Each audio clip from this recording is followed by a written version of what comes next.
तो आज मैं आपको पढ़ाने जा रही हूँ सूरदास जी के पद। तो अगर आपने मेरी बाकी वीडियो नहीं देखी है हिंदी की तो आप वो भी देख सकते हैं। तो उससे पहले मैं आपको सूरदास जी का परिचय बताऊंगी। मैंने इसमें 5 पॉइंट्स लिखे हैं, तो इनमें से मैं आपको बताती हूँ। फर्स्ट पॉइंट ये है कि हिंदी की कृष्ण भक्ति शाखा के कवियों में सूरदास का नाम सर्वोपरि है। सेकेंड, सूरदास का जन्म सन 1478 में मथुरा के निकट रुणकता या रेणुका क्षेत्र में माना जाता है। थर्ड, सूरदास महाप्रभु वल्लभाचार्य के शिष्य थे।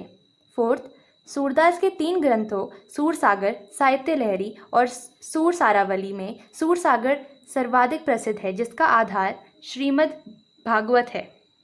और फिफ्थ पॉइंट है, सूरदास वात्सल्य रस के सम्राट माने जाते हैं। तो अब हम पद पढ़ना शुरू करते हैं। फर्स्ट लाइन, जशोदा हरि पालने झुलावे, हलरावे दुलराई मल्हावे, जोई सोई कछु गावे, मेरे लाल को आऊं निंदरिया, काहे ना आनी सुवावे, तू काहे नहीं बेघवी आवे, तो को कान्हा बुलावे, कभू पलक हरी मूंद लेत है, कभू अधर फरकावे, सोवत जानी मौन हुए के रही, करी करी सैन बतावे, यही अंतर अकुलाई उठे हरी, जसुमती मधुर मधुरे गावे, जो सुख सुर अमर मुनि दुर्लभ, सो नंद भामिनी पावे। तो जो ये मैंने आपको सबसे पहला वाला पैरा मैंने आपको जो अभी रीड करके बताया है, इसमें हमें बताया जा रहा है कि अभी श्री कृष्ण एक छोटे से बच्चे ही हैं अभी, और इसमें जो यशोदा जी हैं वो श्री कृष्ण को अभी झूले में झुला रही हैं और वो बड़ी प्यार से उनको एक अच्छी सी लोरी सुना रही हैं। अब जब वो लोरी सुना ही रही हैं तो इसमें श्री कृष्ण जी को नींद बिल्कुल भी नहीं आ रही है। तो इस चीज़ से काफ़ी परेशान हो गई हैं और वो कृष्ण जी की नींद को दोषी ठहराती हैं और कहती हैं, नींद तुम शीघ्र यानी जल्दी क्यों नहीं आती हो, तुम्हें कृष्ण बुला रहे हैं। तो जब यशोदा जी कृष्ण जी को सुला ही रही हैं तभी कभी कभी वो अपनी पलक बंद कर लेते हैं, कभी अपने होठ फड़फड़ाने लग जाते हैं। इसमें यशोदा जी कृष्ण जी को सुलाने का प्रयत्न कर रही हैं। अब थोड़ा समय बीत चुका है और इसमें कृष्ण जी सो चुके हैं। तो जैसे ही यशोदा जी को पता चलता है कि कृष्ण जी सो गए हैं तो वो सबको शांत होने के लिए कहती है और खुद भी शांत हो जाती हैं। और वहाँ पर जो भी लोग हैं उनको संकेत मतलब इशारा करके बताती है कि कान्हा सो गए हैं। लेकिन इसी बीच व्याकुल होकर श्री कृष्ण जाग जाते हैं और यशोदा जी वापस से मधुरतापूर्वक गीत गाने लग जाती है, मतलब उनको लोरी सुनाने लग जाती है। अब जो ये लाइन है, जो सुख सूर अमर अमर मुनि दुर्लभ, सो नंद भामिनी पावे। अब इस लाइन का मतलब ये है, श्री कृष्ण जी इतने सुंदर है और उनमें एक भगवान जैसा रूप दिखाई देता है, तो इससे यशोदा जी को वो सुख प्राप्त हो रहा है जो ऋषि मुनि बहुत कठिनता से प्राप्त करते हैं। और अब हम सेकंड वाला पैरा पढ़ेंगे। इसमें हमें बता रखा है कि जो हमारे कृष्ण जी हैं वो थोड़े बड़े हो चुके हैं।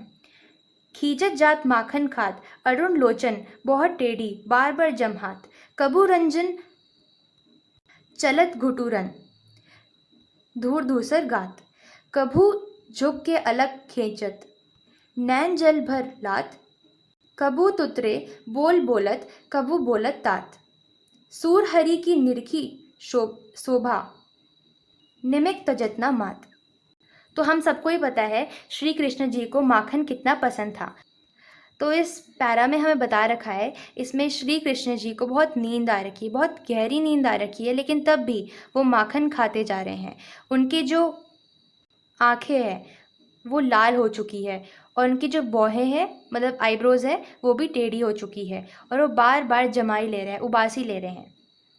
तो कभी वो घुटनों के बल चल रहे हैं। इसका मतलब ये है कि श्री कृष्ण जी अभी इतने बड़े हो चुके हैं कि अपने घुटनों में चल सकते हैं अब वो। धूर धूसर गात मतलब वो पूरी धूल में लथपथ हो चुके हैं।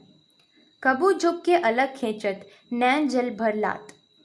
तो कभी कभी वो झुककर अपनी बालों की लटें खींचने लग जा रहे हैं और कभी कभी जब वो अपनी बालों की लटें खींच ही रहे हैं तो उनको दर्द हो रहा है, जिससे कि उनके नैन जल भर लात मतलब उनकी जो आंखें हैं वो पानी से भर आती हैं।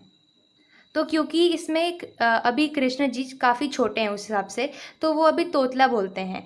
तो कभी कभी वो तोतला बोल रहे हैं, कभी कभी वो पिताजी का नाम ले रहे हैं। और अब हम लास्ट पद पढ़ेंगे, मतलब लास्ट पैरा पढ़ेंगे। मैया मेरी चंद्र खिलौना ले हो, धौरे को पाए पान ना करी हो, बेनी सिर ना गुथे हो, मोतिन माल ना धरी हो उर पर, झुंगली कंठ ना ले हो, जय हो लोट अब ही धरनी पर, तेरी गोद ना एहो, लाल कहे हो नंद बाबा को, तेरो सुत ना कहे हो, कान लाए कछु कहत जशोदा, दाहुनी नाही सुनहे हो, चंदा हूँ ते अति सुंदर तो ही, नवल दुल्हई ब्याहो, तेरी सौ मेरी सुन मैया, अभी ब्याहन जय हो, सूरदास सब सखा भराती नूतन मंगल गय हो। अब इस वाले पद में हमें बता रखा है श्री कृष्ण जी अब बड़े हो चुके हैं, अब वो आराम से बोल सकते हैं, बातचीत कर सकते हैं। तो इसमें उनकी एक जिद है, और वो जिद ये है कि वो यशोदा जी से बोल रहे हैं कि मुझे ये चांद चाहिए। मतलब उनको वो चांद खिलौना ऐसा लग रहा है, वो बोल रहे हैं कि मुझे चांद चाहिए, चाहे कुछ भी हो जाए। धौरी को पय पान ना करी हो, धौरी का मतलब होता है सफ़ेद गाय। मतलब इसमें श्री कृष्ण बोल रहे हैं अगर आप मुझे चांद का खिलौना नहीं लाएंगी, मतलब आप अगर मुझे चांद नहीं देंगी, तो मैं सफ़ेद गाय का दूध नहीं पीऊँगा। बेनी सिर न गुथे हो, मतलब तब वह अपने सर में चोटी भी नहीं बनवाने देंगे। मोतिल माल ना धरी हो उर पर, उनका मतलब है कि मैं मोतियों की माला भी नहीं पहनूंगा। तो एक तरफ से श्री कृष्ण जी सारी वो चीज़ें बोल रहे हैं जो उनको बिल्कुल भी पसंद नहीं है। तो इसमें श्री कृष्ण जी को जो भी काम करने पसंद नहीं है, वो सारे कह रहे हैं कि अगर आप मेरे लिए चांद का खिलौना नहीं लाओगी तो मैं ये सारे काम नहीं करूँगा। जुंगली कंठ ना ले हो, जुंगली का मतलब होता है वस्त्र। वो बोल रहे हैं कि अगर आप मुझे ये चांद नहीं देंगी तो जो भी आप मुझे वस्त्र पहनाओगी वो मैं अपने गर्दन से नीचे नहीं जाने दूंगा, यानी कि पहनूंगा ही नहीं। जय हो लोट अभी धरनी पर, तेरी गोद ना ऐहो, तो वो बोल रहे हैं मैं अभी के अभी धरती में, मतलब ज़मीन में लोट पोट करने लग जाऊंगा और आपकी गोद में भी नहीं आऊँगा।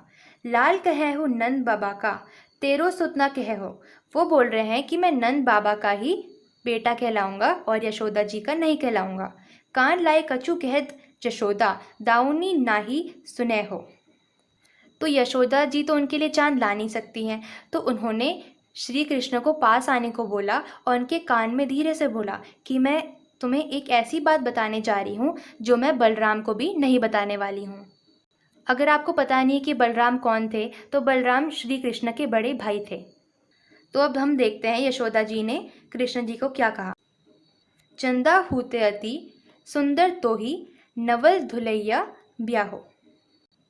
तो इसमें यशोदा जी बोल रही हैं तुम इस चांद की जिद करना छोड़ दो, मैं तुम्हें इतनी सुंदर दुल्हन लाऊंगी जो एकदम चांद से भी ज़्यादा खूबसूरत हो, और उसकी शादी श्री कृष्ण जी के साथ करा दी जाएगी। तेरी सौ मेरी सुन मैया, अभी ब्याहन जय हो। तो इसमें श्री कृष्ण बोलते हैं मेरी बात सुनो मैया कि अभी मेरा ब्याह करा दो। सूरदास सब सखा भराती नूतल मंगल गए हो। तो श्री कृष्ण जी जो यशोदा जी उनसे बोलती है, तो ये सुनकर श्री कृष्ण जी बोलते हैं कि मैं अभी ब्याह करने चले जाता हूँ और बारात में मैं अपने बहुत सारे दोस्तों को भी बुलाऊंगा और सब मिलकर मंगल गीत गाएंगे। मंगल गीत वो गीत होता है जो शुभ अवसर पर गाया जाता है। तो ये थे हमारे 3 पद, और इसमें मैंने आपको बता दिया है पहले ही कि पहला पद हमें बता रहा है जब कृष्ण जी बहुत छोटे थे, और सेकंड पद हमें बता रहा है जब श्री कृष्ण घुटनों पर चलने के लायक हो चुके थे, और लास्ट वाला पद हमें इसमें बता रहे हैं कि इसमें श्री कृष्ण जी अब बातें कर सकते हैं, बातचीत कर सकते हैं। धन्यवाद।